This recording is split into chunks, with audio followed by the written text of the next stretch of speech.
ಸಿದ್ದರಾಮಯ್ಯನವರ ನೇತೃತ್ವದ ಕಾಂಗ್ರೆಸ್ ಸರ್ಕಾರ ಅಧಿಕಾರಕ್ಕೆ ಬಂದು 1 ವರ್ಷ 1 ತಿಂಗಳಾಗಿದೆ.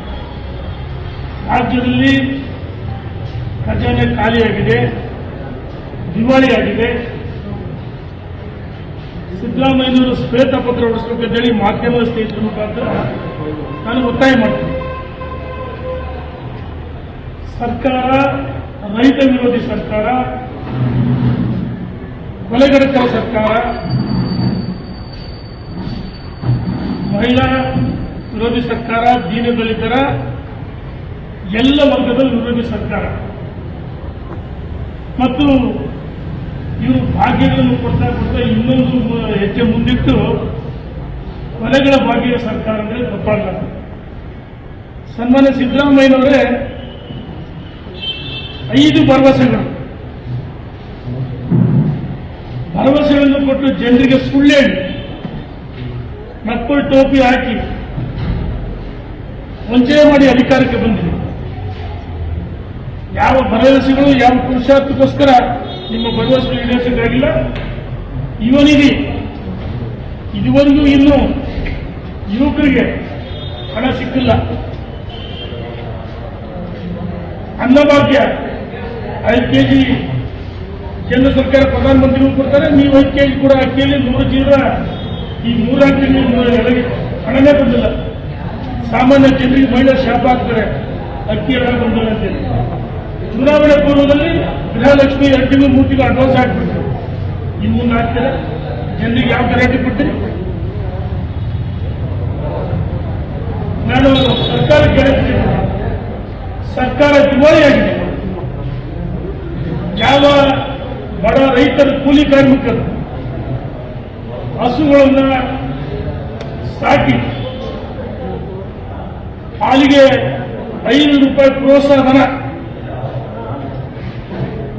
ಕಳೆದ 8 ತಿಂಗಳಿಂದ ಪ್ರೋತ್ಸಾಹ ಧನ ಬಿಡುಗಡೆ ಆಗಿಲ್ಲ. 800 ಕೋಟಿಗೆ ಹೆಚ್ಚು ಬಾಕಿ ಇದೆ. ಇನ್ನೂ ಒಂದು ಹೆಜ್ಜೆ ಮುಂದೋಗಿ ಏನು ಭರವಸೆಗಳಿಗೆ ಹಣ ಹೊಂದಾಣಿಕೆ ಮಾಡೋಕ್ಕಾಗ್ತಲ್ಲ. ನಿಮಗೆ ಚುನಾವಣೆ ಪೂರ್ವದ ಅಧಿಕಾರಕ್ಕೆ ಬರ್ತೀವಂತ ಗ್ಯಾರಂಟಿ ಇರಲಿಲ್ಲ. ಏನೋ ಒಂದು ಮಾತು ಭರವಸೆ ಕೊಟ್ಬಿಡ ಅಂತೇಳಿ ಯಾವುದೋ ಇದರಲ್ಲಿ ಅಧಿಕಾರಕ್ಕೆ ಬಂದಿದೆ.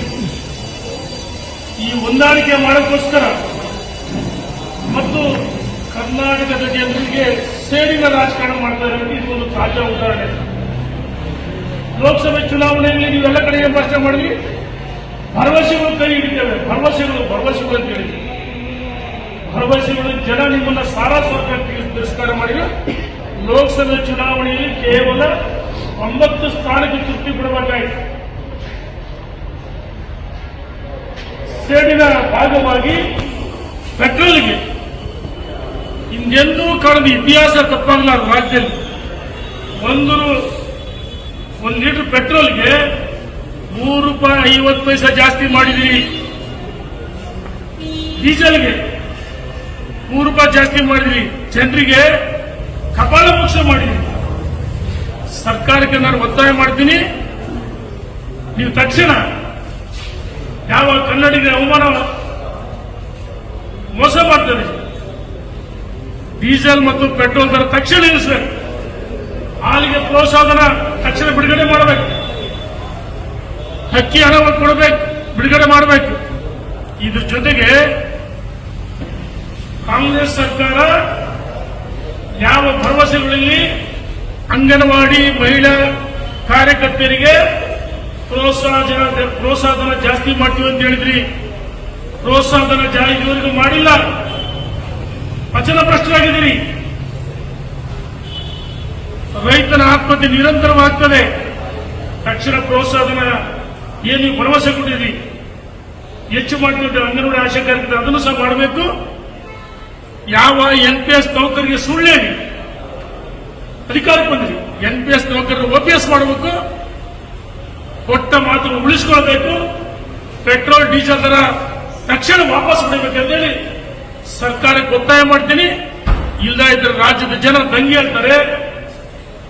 ಜನರ ಶಾಪ, ಎಲ್ಲ ವರ್ಗದವರ ಶಾಪ ನಿಮ್ಮದೆ ನೋಡಿ. ವಾಲ್ಮೀಕಿನೇ ಇವರು ಹೇಳ್ತಾರೆ, ಮಾತುಕತೆ ಪರಿಶಿಷ್ಟ ಜಾತಿ ಪಂಗಡ ಅಂತ ಹೇಳ್ತಾರೆ.